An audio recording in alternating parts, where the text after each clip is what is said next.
చెప్పండి. అయితే అమరావతి బిల్లు మీద ఆల్రెడీ అయిపోయింది. దాని మీద కూడా నిన్న వెళ్ళి వైసీపీ నాయకులు ఎవరైతే ఉన్నారో రాజ్యసభ చైర్మన్కి రాజ్యసభలో ఉన్న ఎంపీలు వెళ్ళి మాకు టైం ఇవ్వలేదు, అక్కడ ఉన్న బయట నుంచి వచ్చిన వాళ్ళని ఫోకస్ చేశారు, మేము కంప్లైంట్ తీసుకొని చెప్పి కంప్లైంట్ చేయటాన్ని ఎలా చూస్తారు? నిజంగా అమరావతి గురించి అక్కడ మాట్లాడింది ఏమీ లేదు. అక్కడ ఏదో డబ్బులు కాస్ట్ ఎక్కువైపోతుందనే ఒక్క మాట తప్పితే గతంలో రీఆర్గనైజేషన్ చట్టాన్ని అమెండ్మెంట్ చేసిన బిల్లు అక్కడ ప్రవేశపెడితే అది కూడా మాకు ఓకే కాదు, మేము వ్యతిరేకిస్తామని చెప్పి పారిపోవటాన్ని ఎలా చూడొచ్చు?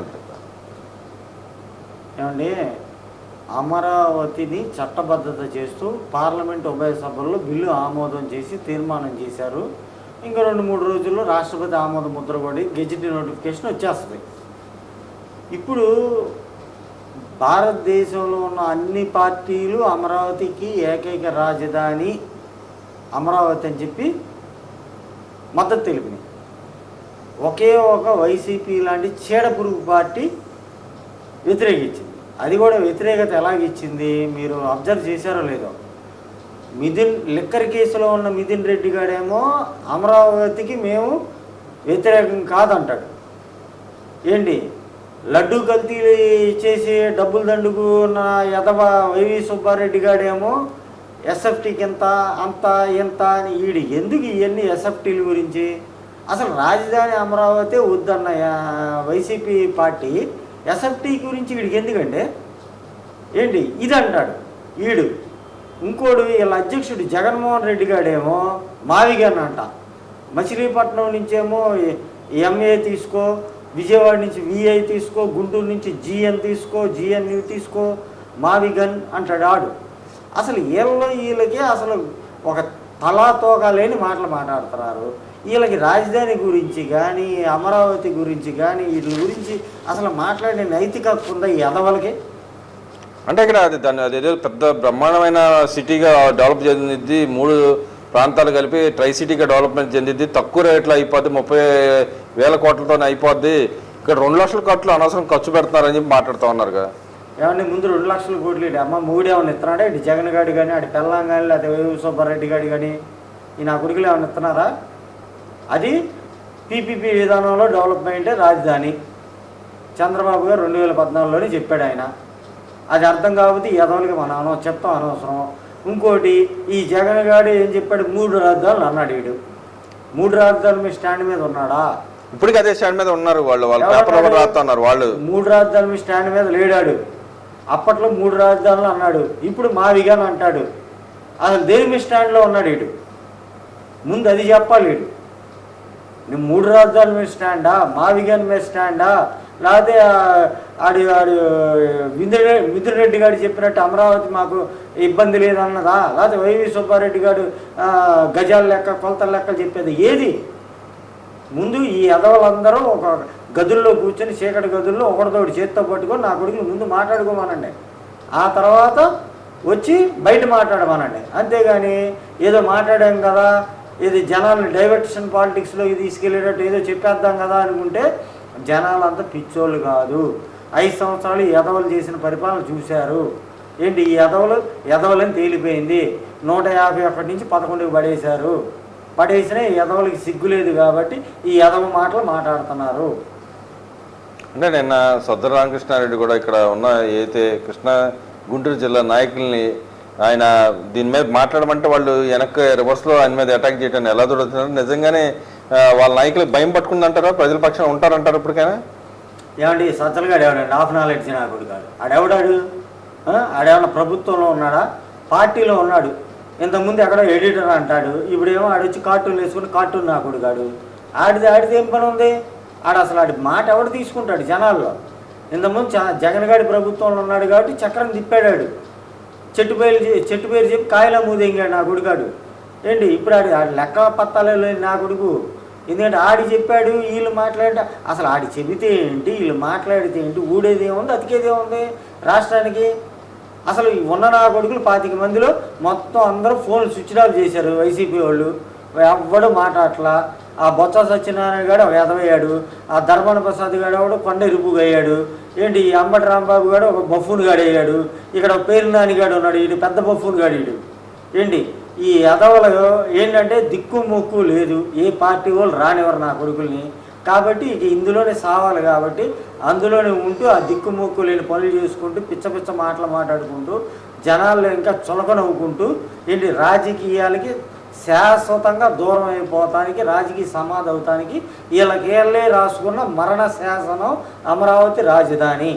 అంటే అమరావతి రాజధాని ఒక పక్క కావాలంటారు, ఇంకో పక్క వద్దనే 2 నాలుగు ధోరణి. ఎందుకని ప్రతిసారి అమరావతి మీద అక్కసు ఎందుకంటారు? ఇంకో పక్క విజయసాయి రెడ్డి మాట్లాడుతూ ఉండరు, అమరావతి అయిద్దాం చూసుకోండి జాగ్రత్త అని చెప్పి మాట్లాడుతూ ఉన్నారు. ఈ అక్కసు దేనికంటారు అసలు? ఏమంటే కమరావతి అయిద్దో, దళిత రావతి అయిద్దో, బీసీ రావతి అయిద్దో ఇలాగ ఎందుకండి? అది రాజధాని. రాజధాని 5 కోట్ల మంది ప్రజలకి ఏకైక రాజధాని. అది అన్ని అన్ని మతాల వాళ్ళు అందరూ ఉంటారు. ఏంటి రెడ్లు ఉంటారా, కమ్మోరు ఉంటారా, బీసీలు ఉంటారా, మైనార్టీలు ఉంటారా, ఎస్సీలు ఉంటారా, ఎస్టీలు ఉంటారా, రెడ్లు అన్ని కులాలు ఉంటారు. ఈడు రెడ్డి కాబట్టి, ఈడు పిచ్చిరెడ్డి కాబట్టి ఈ రెడ్డిగాడి కోసం ఏమన్నా రాజధాని కడతారేంటి? ఈడు మొన్నటిదాకా దొంగ లెక్కలు రాసుకున్నాడు ఏంటి, ఆ తర్వాత టెట్టర్ ఫిట్ అయ్యాడు. ఈడు ఈ పెట్ట నా కొడుకుని అందరూ దూరం చేశారు ఏంటి, తోలేశారు బయటికి పోయాడు, పిచ్చి పిచ్చి మాటలు మాట్లాడాడు ఏంటి, ఎక్కడెక్కడో లంగా లాబింగ్ చేసుకుంటూ బతుకుతున్నాడు నా కొడుకు ఏంటి. ఏది నేను ఏమంటారు రాజకీయాలు వదిలేసా వ్యవసాయం చేసుకుంటా అన్నాడు. మళ్ళీ వచ్చి ఒక 4 రోజుల తర్వాత వచ్చేసేసి నేను రాజకీయాల్లోకి వస్తున్నా, నేను పెద్ద అంతర్జాతీయ నాయకుడిని అన్నాడు. కొత్త పార్టీ కూడా కొత్త పార్టీ పెడతానంట. కేఏపాలతో కలిస్తే సరిపోద్ది ఇలాంటి ఎదవలందరూ నా కొడుకులు, పిచ్చలని జోడుకులు. ఆ ఎండోమెంట్ ఒక శాంతిని పట్టుకున్నాడు, అక్కడ తలకిందులు అయింది వీడికి. ఇవన్నీ లంగానా కొడుకులందరూ వైసీపీ పార్టీలోనే ఉన్నారు ఏంటి. ఆ నా కొడుకుల గురించి ఈ రాష్ట్రంలో మాట్లాడుకుంటాం అనవసరం. అంటే ఇవాళ వాళ్ళు వైసీపీ నాయకులు టీటీడీ చైర్మన్ కూడా బర్తరఫ్ చేయాలని చెప్పి తిరుగుతూ ఉన్నారు. దాన్ని ఎలా చూడొచ్చుంటారు? నిజంగానే ఇక్కడ జరిగిందంటారు. ఎవరైతే మహిళలు ఉన్నారో బహిరంగ నాకు ఏం జరగలేదు, మేము ఫ్రెండ్షిప్లో ఎప్పటి నుంచి మేము కలిసి ఉన్నాం బహిరంగంగా చెబుతాను. వీళ్ళకి ఎందుకంటారు అసలు గొడవ? ఏమండి ఈ ఎదవలకి ఈ జగన్ రెడ్డి గారి చెల్లి షర్మిలారెడ్డి ఆమె కార్డు పట్టుకుని ఎల్లో చీర కట్టుకుని చంద్రబాబు గారి ఇంటికి వెళ్ళి కార్డు ఇచ్చి పెళ్లి కార్డు ఇచ్చి వస్తానికే రంగు పెట్టారు నా కొడుకులు వీళ్ళు. అలాంటి ఎదవలు ఏంటి, వీళ్ళకి మన తేడా తెలియదు. ఇంకోటి ఇప్పుడు ప్రస్తుతం ఉన్న బిఆర్ నాయుడు గారు టీటీడీ చైర్మన్, ఆయన చాలా చారిత్రాత్మకమైన నిర్ణయాలు తీసుకుంటూ ఏంటి టీటీడీని ప్రక్షాళన చేసుకుంటూ చంద్రబాబు గారితో పవన్ కళ్యాణ్ గారితో కోఆర్డినేట్ చేసుకుంటూ టీటీడీలో ఉన్న అన్ని మస్తత్తులందరినీ మొత్తాన్ని తీసేస్తూ ఏంటి ధార్మికంగా ఉండే టీటీడీని ఒక పవిత్రంగా ఉంచాలన్న నిర్ణయంతో ఆయన ఉన్నాడండి. ఏంటి ఈ ఉషపురుగులు ఎన్ని కామెంట్లు చేసినా ఆయన ప్యాంటుకున్న దారానికి కూడా సరిపోరు ఈ ఎదవలు. కాబట్టి ఇప్పుడు బిఆర్ నాయుడు గారు గురించి మాట్లాడే స్థాయి జగన్మోహన్ రెడ్డికి కానీ అండ్ అందులో ఉన్న పార్టీలో ఉన్న ఎదవలకు కానీ ఏ నా కొడుక్కి అసలు స్థాయికి మించిన మాటలయ్యి. మరి మేము వస్తే అధికారంలోకి వస్తే మేము తీసేస్తాం, మేము మా రాజ్యాన్ని పెట్టుకుంటాం అని చెప్పి మాట్లాడుతూ ఉన్నారు. నిజంగా పాసిబుల్ అవుతుంది అంటారు అసలు? పాసిబుల్ అయిద్దండి. మావిగని పట్టుకుని సౌత్ ఆఫ్రికా వెళ్ళిపోతే జగన్మోహన్ రెడ్డి ఏంటి వీడితో పాటు ఈ ఎదవలందరూ వెళ్తే సౌత్ ఆఫ్రికాలో ఒక మారుమూల ప్రాంతంలో మొత్తం అక్కడంతా మాఫియా ఉంటుంది. అక్కడ పెట్టుకొని ఒక 4 ఎమ్మెల్యేలు ఒక ముఖ్యమంత్రి ఏంటి ఇలా పెట్టుకుంటారు. ఎందుకంటే మావిగన్ అంటే గన్, ఇది కల్చర్. గన్ కల్చర్ అంటే సౌత్ ఆఫ్రికాలో మాఫియా. వీడికి సౌత్ ఆఫ్రికాలో సిండికేట్లు ఉన్నాయి జగన్కి. ఎందుకంటే మొత్తం లిక్కర్ కానీ ఏంటి రేషన్ బియ్యం కానీ మొత్తం సౌత్ ఆఫ్రికాకే వెళ్ళి ఏంటి ఈ అంతా వీడికి ఇది ఒక లెక్క ఉంది. కాబట్టి ఆ మావిగన్ అని పేరు పెట్టుకున్నాడు. ఆ మావిగన్ అనేది ఇంకొక సంవత్సరం ఆగితే వీడికి మావిగన్ కాదు కదా, నోట్లోంచి కిందలోంచి ఒక గన్ను వస్తుంది, నోట్లోకి కింద దాకా వస్తుంది ఏంటి. ఇప్పటికే ఉన్నోళ్ళు స్విచ్ ఆఫ్ అయిపోయింది. ఒక ఎదవలు ఒక 4-5 ఎదవలు తప్పితే, దిక్కుతోచని ఎదవలు తప్పితే వీళ్ళు కూడా 4 రోజులు అయితే మొత్తానికి పైనుంచి కింద నుంచి జగటి రోజునాలు పట్టుకుంటాను ఆ కొడుకులకి. ఒక్కొక్కడు మాట్లాడు. కాబట్టి ఇలాంటి ఎదవల గురించి, ఇలాంటి చారిత్రాత్మకమైన రాజధానికి ఈ ఎదవలకి ముడి పెడతాం కూడా మనం తప్పు చేస్తాం. అంటే ఇక్కడ యాక్చువల్గా రీఆర్గనైజేషన్ చట్టంలో ఉన్న ఒక క్లాజ్ని అమెండ్మెంట్ చేసిన పరిస్థితి. అమరావతి అనే పేరు అటాచ్ చేసేటాన్ని కూడా వీళ్ళు అపోజ్ చేస్తున్నారు. అంటే రీఆర్గనైజేషన్ చట్టాన్ని వీళ్ళు వ్యతిరేకిస్తున్నట్ట లేకపోతే స్వాగతిస్తున్నట్ట? అసలు చట్టం అంటే ఏంటో తెలిస్తే కదండి ఈ జగన్మోహన్ రెడ్డి గారికి కానీ ఇక్కడ ఉన్న ఎదవలకు కానీ వ్యతిరేకిస్తున్నారా స్వాగతిస్తున్నారా అని చెప్తానికి. అసలు ఫస్ట్ ఏమన్నాడు ఎదవ 2014 గవర్నమెంట్లో జగన్మోహన్ రెడ్డి, మేము రాజధానికి అనుకూలం, కులాలు ప్రాంతాల మధ్య చిచ్చు పెట్టకూడదు కాబట్టి 30,000 ఎకరాలు కావాలి అన్నాడు. ఏది అసెంబ్లీ సాక్షిగా. ఆ తర్వాత ఏం చేశాడు? అధికారం రాగానే ఉన్నాడు 6 నెలల తర్వాత 3 రాజధానులు అన్నాడు. కనీసం 3 బాత్రూమ్లు కట్టాడు. వీడి బతుక్కి, వీడి పార్టీ బతుక్కి, వీడి గవర్నమెంట్ బతుక్కి 3 బాత్రూమ్లు కూడా కట్టలా. ఏంటి కట్టకుండా వీడి మొత్తం సంకనాగిపోయాడు. 11 సీట్లకు వచ్చాడు. అయిపోయింది వీడి దుకాణం. ఏంటి మళ్ళీ చంద్రబాబు గారు ముఖ్యమంత్రి అయ్యారు. నాశనం చేసిన అమరావతిని బతికించుకున్నాడు ఆయన. బతికించుకుని ఏం చేశాడు? ఇట్లాంటి అదవులు, ఇట్లాంటి రాక్షసులు మళ్ళీ ఎవడన్నా వచ్చి మళ్ళీ ఈ రాజధానిని కెలిగి నాశనం చేస్తారేమన్న భయంతో ఆయన ముందు చూపుతో రాజధానికి చట్టబద్ధత చేయాలని చెప్పి అసెంబ్లీలో ప్రత్యేకంగా అసెంబ్లీ పెట్టి తీర్మానం చేసి కేంద్ర ప్రభుత్వానికి పంపిస్తే కేంద్ర ప్రభుత్వం పార్లమెంటు ఉభయ సభల్లో ఏంటి అన్ని పార్టీల మద్దతుతో ఏకగ్రీవ తీర్మానం చేసి రాష్ట్రపతి గారికి పంపించింది బిల్లు. రాష్ట్రపతి గారు రేపు గెజెట్ నోటిఫికేషన్ వచ్చిన తర్వాత ఆ గెజెట్ నోటిఫికేషన్ రిటర్న్ వచ్చిన తర్వాత ఇక రాజధాని ఏకైక అమరావతి అని ఫిక్స్ అయిపోతుంది. అంటే ఇక్కడ అంబటి రాంబాబు నేను అంటున్నాడు ఏమనంటే 7 బిల్డింగ్లు అయితే అయ్యే కడతాడు, అంతకంటే కట్టేది లేదు, దానికి 2 లక్షల కోట్లు ఖర్చు పెట్టాల్సిన అవసరం ఉంది, అసలు అమరావతి కట్టనని చెబుతున్నాడు చంద్రబాబు నాయుడు అని చెప్తున్నాడు.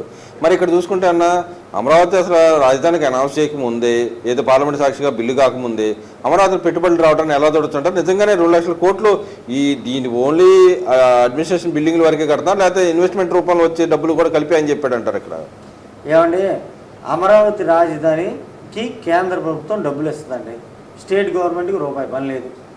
ఇది ఎదవలు తెలుసుకోవాలి ముందు, బఫ్ఫు నా కొడుకులు. ఏంటి ఇది రీఆర్గనైజేషన్ చట్టం ప్రకారం రాష్ట్ర విభజిత రాష్ట్రానికి రాజధాని కేంద్ర ప్రభుత్వం భరాయించాలి, దానికి అయ్యే ఖర్చు.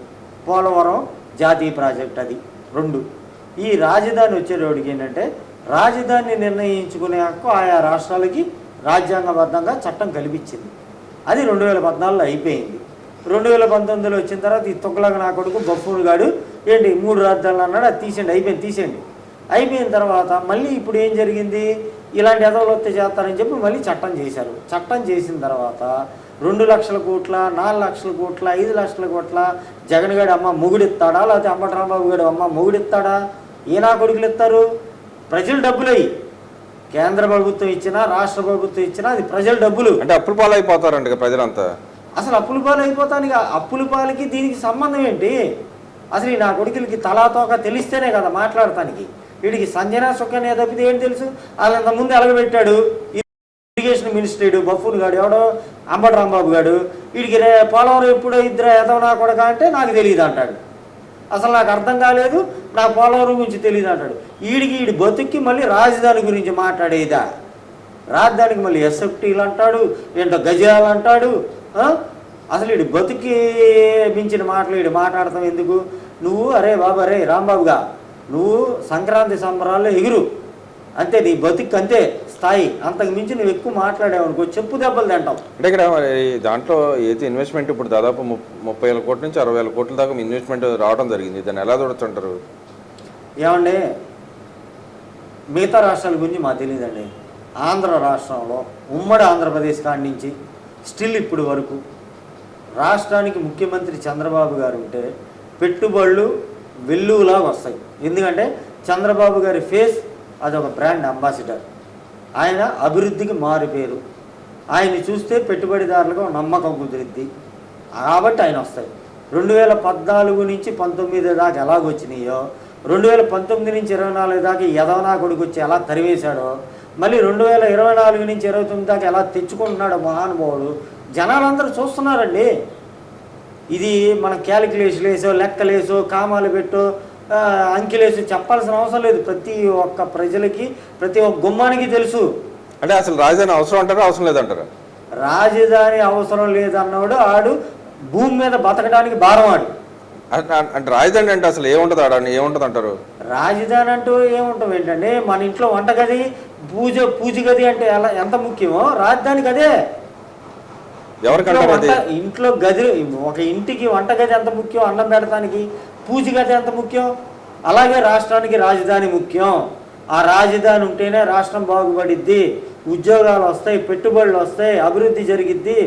ఏంటి పెన్షన్లు ఇవ్వాలన్నా సంక్షేమ పథకాలు ఇవ్వాలన్నా అందులోంచి వచ్చే డబ్బే రాష్ట్ర ఖజానాకు వస్తుంది. ఇది తెలియని వాళ్ళు మూర్ఖులు కూడా కాదు, ఈ వైసీపీ నా కొడుకులు ఒక ఎదవలం.